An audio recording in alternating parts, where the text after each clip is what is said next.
வயசாயிடுச்சு என்ன பண்ணுறது, வயசாயிடுச்சு என்ன பண்ணுறது, கல்யாணம் ஆகலைன்னு வச்சுக்கோங்க, இவளாக இருக்குமா அவளாக இருக்குமான்னு தான் கேட்கும். அந்த மாதிரி ஆயிடுச்சு. நீ கவலைப்படாத, நான் ஒன்று தரேன். இது வந்து ஆண்டவர்கிட்ட பர்மிஷன் கேட்டால் தானே வேணான்றாரு. முடிச்சுட்டு போய் காலில் விழுந்துடலான்னு நினைப்பான் சில பேர். இன்னும் வாழ்க்கை டேமேஜ் மேலே டேமேஜ் ஆகிடும். புத்திரேசர் சந்தானம் அருளவில்லை, எலியேசரையாவது வச்சுட்டுமா. லோத்தை நினச்சேன், நீ சொல்லிட்டு நீ பலனாக இருக்கிறேன்னு, இருந்தாலும் எனக்கு அந்த பிள்ளையாப்பா. கர்த்தர் சொல்லுற, வானத்தை அண்ணாந்து பார், நட்சத்திரங்களை என்ன உன்னால் கூடுமோனால் அவைகளை என்ன என்று சொல்லி பின்பான நோக்கி உன் சந்ததி இவனமாக இருக்கும் என்று. இன்றைக்கி நீங்கள் ஏதோ ஒரு கஷ்ட காலத்தில் போய் கொண்டிருக்கிறீர்கள். மனுஷர்கள் இல்லாததனால் இருக்கலாம், நம்பின ஜனங்கள் இல்லாமல் போயிருக்கலாம், அவர்கள் எதிர்காலத்தை பார்த்து கொண்டு போயிருக்கலாம். ஆனால் நான் ஒன்று சொல்லுகிறேன், உங்களை அழைத்த தேவன் உண்மையுள்ளவர். வானத்துக்கு நேரே கரத்தை உயர்த்தின அனுபவம் உங்களுக்கு புறஜாதிக்கிட்ட சொன்ன அந்த வீரம் இருந்தது. நான் கரத்தை உயர்த்தி சொல்கிறேன், அவரையே நோக்கி கரத்தை உயர்த்துகிறேன். கர்த்தர் பார்க்கிறார். நீ கரத்தை உயர்த்துறது சோதோம் குமரோ ராஜா வரைக்கும் செல்லும். ஆனால் நீ என்னை அண்ணாந்து பார்க்க வேண்டும். அப்போது ஆண்டவர் சொல்கிற, வானத்தை அண்ணாந்து பார். கரம் உயர்த்தது பட்டது பெருசு இல்லை. உன்னுடைய அண்ணாந்து பார்த்தா முழு கவனமும் பரலோகத்தில் இருக்கும். வானத்தை பார்த்து ஜெபித்தா கிடைக்கும்னு நான் சொல்ல வரல. உங்கள் கவனம் முழுவதும் மேலான சிந்தையில் நீங்கள் காணப்படுவீங்க, உயர் ரக சிந்தையில் காணப்படுவீங்க, மாம்ச சிந்தையில் காணப்பட மாட்டீங்க. பலத்தின் மிகுதியான 80 வயது, சாதாரணமாக 70 வயது. ஆனால் இங்கே பார்த்தீங்கன்னாக்கா 75 வயதில் தான் ஆரம்பிக்குது ஆவிக்குரிய வாழ்க்கை. 100 வயதில் பிள்ளை பெற்றெடுக்கிறார். என்ன வாழ்க்கையில் நல்லா தெரிந்து கொள்ளுங்க, உங்களுக்கு ஒத்தாசை வரும். இந்த ஜனங்களாக இருந்தால் வராது. எந்த ஜனங்களாக இருந்தால், லோத்து போல் ஆட்கள் இருந்தால் வராது. லோத்து போல் ஆட்கள் இருந்தால் வராது. உறவாக பார்க்கணும். நட்பை உறவாக மாற்றினீங்கன்னா நஷ்டம் உங்களுக்கு தான். உங்களுக்கு அறிமுகம் இதனால் கர்த்தர் கொடுக்கல, எங்களை கர்த்தர் அறிமுகப்படுத்தினார். அது வேறு உன்னதமான காரியத்துக்காக இருக்கும். நம்ம மாம்சம் என்ன செய்யணும், உடனே அதை உறவாக மாற்றிக்கொள்ள பார்க்கும்.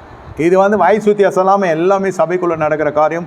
இங்கு நான் பர்டிகுலராக சொல்லலை, நம்ம சபையிலன்னு பொதுவாகவே நடக்கிற காரியம். கண்களுக்கு ஒரு திருப்தி வந்துடும் பார்த்தா. அதுக்கு பொருளாதாரம் தான் பெரிய காரியம்னு இல்லை. உலகத்தில் இருக்கிற மகாபாகிகளை பார்க்குற பொழுது தெரிந்த குடும்பம் நமக்கு ரொம்ப தேவையாக இருக்கும். ஆனால் அதுக்கு பின்னாடி தான் அப்புறம் எவ்வளோ பேர் சாட்சி சொல்லியிருக்கான், தெரியாதனமாக காலை வச்சுட்டேன் ஐயா, நாசமாக போனது தான் மிச்சம் வாழ்க்கை. அதெல்லாம் வராது இருப்பதற்குத்தான் உனக்கு கர்த்தரிடத்தில் ஒத்தாசை வரும்னு சொல்கிறேன். மனுஷன் என்று ஒத்தாசைக்கு வந்தால் பின்னாட்களில் 4 மடங்கு நம்ம கொடுத்து தீர்க்கிற அளவுக்கு ஆகிடும். நம்மளுக்கு கூக்குரலுக்கு அப்போ பதில் வருமானதே டவுட் ஆகிடும். வானத்திய பூமியும் இப்போ கிடைத்த கர்த்தரத்தை ஒத்தாசை வரும். பரிசுத்தவனுக்கு வந்த ஒத்தாசை இது. அந்த லோத்தை அவன் மனசு விட்டு கொஞ்சத்தில் போல. இல்லைன்னா இப்போ எலியேசர் கேட்டிருப்பானா காம்பன்சேஷன். சரி, அவன் தான் இல்லை, இவனாவது. இன்னொன்று, நம்ம அந்த இடத்துல இன்னொரு இடத்த வைக்கணும், இன்னொரு ஆளை வைக்கணும். இதெல்லாம் வந்து தூக்கி கொஞ்சம் வயசுலாம் கிடையாது. இது எலியேசருக்கு. எலியேசர் இடுப்பில் வச்சு சோறு ஊட்டுற வயசு கிடையாது எலியேசருக்கு. எல்லாம் கடாங்க, பெருசுங்க, வயசில் பெருசு. லோத்து எலியேசர்லாம் ரொம்ப பெரிய டிஃப்ரென்ஸ் கிடையாது. ஆசை பாருங்கள், அந்த இடத்துல வந்து உணர்ச்சி வசப்படுகாது இந்த இடத்துல இங்கே உணர்ச்சி வசப்படுகிறார். ஆண்டவர்கிட்ட என்ன வேணால் பேசலான்றது இல்லை, நம்ம என்ன மனசுக்குள்ளே தான் வாயில் வரும். ஆண்டவரே என்னை இப்படி பண்ணிட்டான், ஆண்டவரே அவன் நல்லாவே இருக்கக்கூடாதுன்னு சொல்கிறவனும் இருக்கிறான். ஏன் உனக்கு அதை பண்ணா, ஏதோ நீ பண்ணியிருப்ப அதனால தான் பண்ணான்னு சொல்கிற அளவுக்கும் அது யோசிக்கிற திறமை இருக்காது நிறைய பேருக்கு. ஏதோ ஒன்று நடந்திருக்கு உங்கள் வாழ்க்கையில், அதுக்கு பின்னாடி ஒரு காரியம் நடந்திருக்கும், உங்கள் மூலிமா அவன் பாதிக்கப்பட்டிருப்பான், அதனால் உங்களுக்கு ஒரு பாதிப்போ ஒருத்த உண்டாக்கியிருக்கான். அதை நீங்கள் இதை ஆஃப் பண்ணுறதுக்கு முன்னாடி அதை ஆஃப் பண்ணிங்களா, இதை அணைஞ்சிரும். இதுதான் ஞானம். ஆண்டவரே என் மேலே தான் தப்பு, அந்த மனுஷன் நல்ல மனுஷன், நான் தான் அவனுக்கு சீண்டி சிலவழித்தனம் பண்ணி இவ்வளோ தூரம் டென்ஷன் ஆக்கி விட்டு இந்த அளவுக்கு போனது காரணமே நான் தான். என் கருத்தை தடை பண்ணுங்க, நான் அதெல்லாம் நிவர்த்தி செஞ்சுட்டேன்னா அவன் ஆஃப் ஆகிடுவான். எனக்கே தெரியும் அது குற்றவாளி நான் தான், அவன் இல்லை. அப்படி நீதிமானா நீங்கள் ஜெபம் பண்ணிங்கன்னா கர்த்தர் கேட்பார். இந்த இடத்துல பிரச்சனை என்னென்னா, எங்கேருந்து நமக்கு சுயம் சீண்டப்படுக்கிறதோ அங்கேருந்து ஜெபம் ஆரம்பிக்கும். என்னை இப்படி சொல்லிட்டான், என்னை இப்படி சொல்லிட்டான், உன்னை ஏன் அப்படி சொல்கிறான், ஊரில் எல்லாரையும் விட்டுட்டு உன்னை வந்து ஏன் அவனை சிரமப்படுத்துகிறான், எங்கேயோ நீ அவனை பாதிப்புக்குள் ஆக்கியிருக்கிறீங்க அப்படின்னு அர்த்தம். உன்னதமான தேவனிடத்துலேருந்து வருகிற ஒத்தாசை என்னன்னாக்கா, முதல்ல ஞானம் வந்து இறங்கணும் நமக்கு. நான் ஜபம் பண்ணுறேன் ஒன்றும் கிடையாது. ஊருக்கெல்லாம் தீர்க்கதரிசி தான் அவர் இல்லைன்னு சொல்ல. வீட்டுக்குள்ள இவ்வளோ பெரிய பிரச்சனை வருது, அந்த தீர்க்கதரிசன வரம் பெற்ற மனுஷன், தீர்க்கதரிசி தேவனோட உருவாடுகிற மனுஷன் வானம் துரத்த அந்த பெண்மணி வெளில என்ன நினச்சின்னு இருக்கேன்னு கேட்கல. சாரால் மேலே பழிய போட்டு போயாச்சு. இதெல்லாம் இச்சைக்குரியவர் சர்ச்சைக்குரியவர் என்றெல்லாம் நான் சொல்ல வரல. சிலது நிராகரிக்கணும். அபிஷேகம் பண்ணப்பட்டவங்க ஆஃபர் வரதான் செய்யும். நல்லா போயின்னு இருக்கிற குடும்பத்தில் ஒருத்தி லவ் லெட்டர் கொடுக்க தான் செய்வான், நாசமாக போகணுன்னு.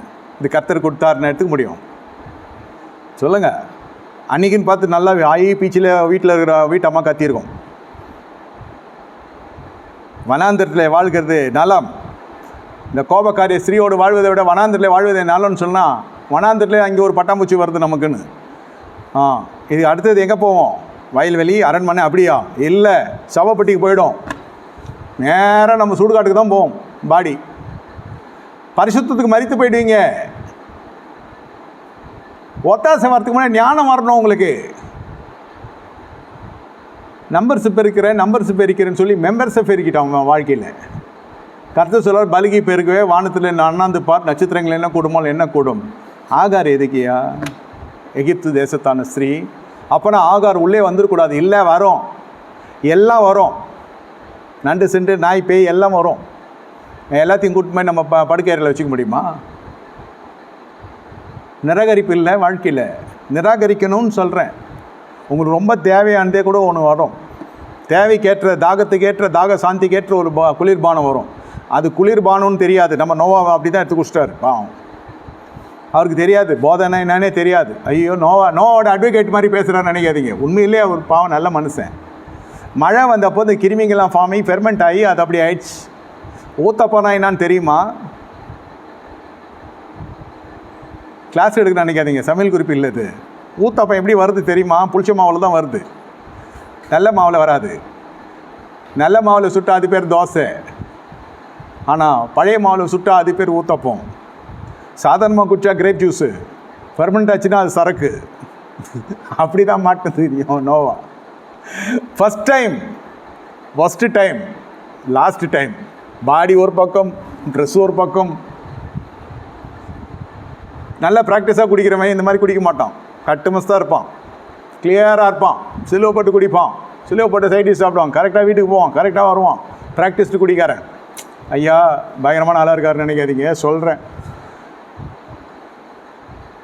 ரொம்ப தெளிவாக இருப்பாங்க. பாவம் ஃபஸ்ட் டைம்னா என்ன பண்ணுறது?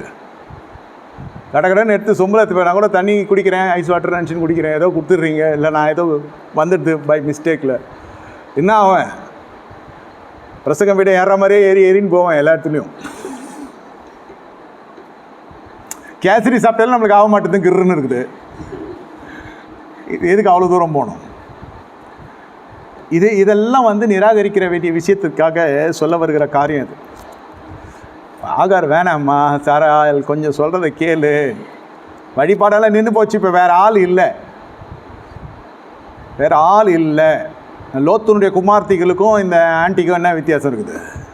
ஜாதிகளின் தாய்க்கும் பாருங்கள் சிந்தை. அது சோதம் குமரோவில் இருந்தால் அவளுக்கு கெட்டாளுங்க. இது ஆபிரகாம் கூட இருந்தே ஆன்ட்டி கெட்டு போச்சு. இந்த மாதிரியாவது கொஞ்சம் எடுத்து சொல்லி அது மாதிரி எதாவது பண்ணியிருக்கலாமே. ஆபிரகாமே ஒத்தாசை வருது.